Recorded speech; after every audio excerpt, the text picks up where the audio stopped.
So in chapter 5 we are talking about believers. Mu ttaano twogera ku bakkiriza.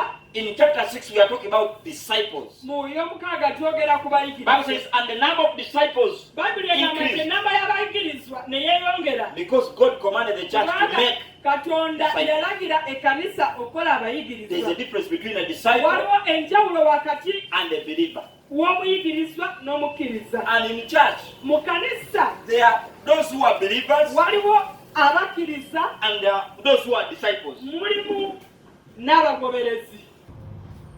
There are those that are believers Mulimu abakkiriza and there are those that are disciples. ne mubaamu n'abayigirizwa. You understand what I'm saying? There are two calibers of people. Mulimu engeri bbiri. So you belong to one group. Oli mu kiti ekimu.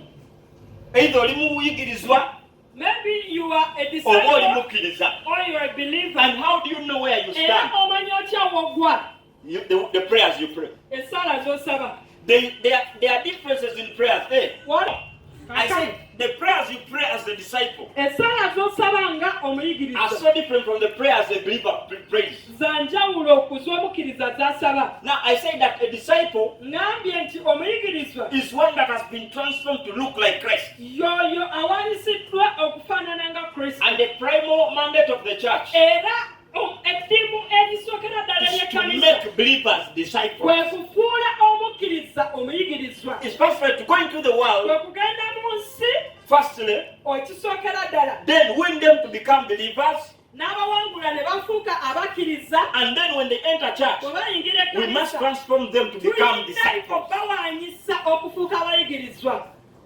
If a church has believers, Ekkanisa bw'eba erina then there abakkiriza is no future for the church. tewaliyo biseera bya maaso bya The church kanisa. must possess disciples. Ekkanisa erina okuba n'abayigirizwa. I hear what I'm saying. Owulira kye ngamba?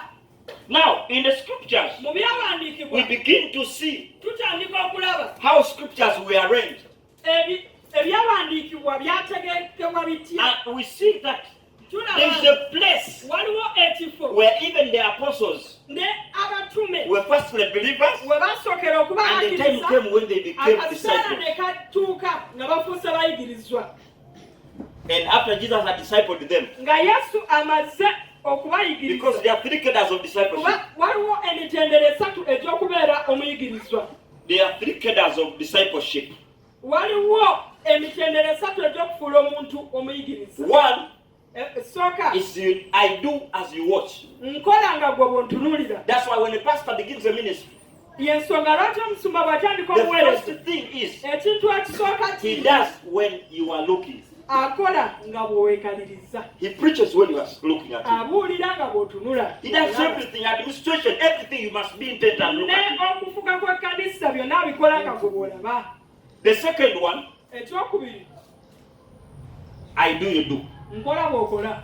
We do together now. Tukola babiri kati. Sometimes a pastor can send you somewhere. Omusumba A pastor can tell you, you are going to do this ministry, ogenda kola you obuweereza are going to head this department, ogenda kola because you do, I kubanga okola nga bwe nkola.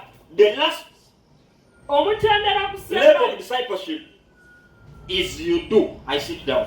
okola nga nze bwe ntudde. That means you have grown to the stature of being a Kitegeeza disciple. nti okusse okutuuka mu kigera okubanga Kristo. Whatever I can do, Buli kye nsobola okukola you can do. You are a osobola disciple. okukola. Oli muyigirizwa. You understand what I'm saying? Otegeera And now, when we become disciples of Christ, bwe tutandika okufuuka abayigirizwa ba whatever Kristo, Christ can do, buli Kristo ky'asobola okukola we can do. tuso okikola. It's a rank. Ddala. Are you hearing what I'm saying?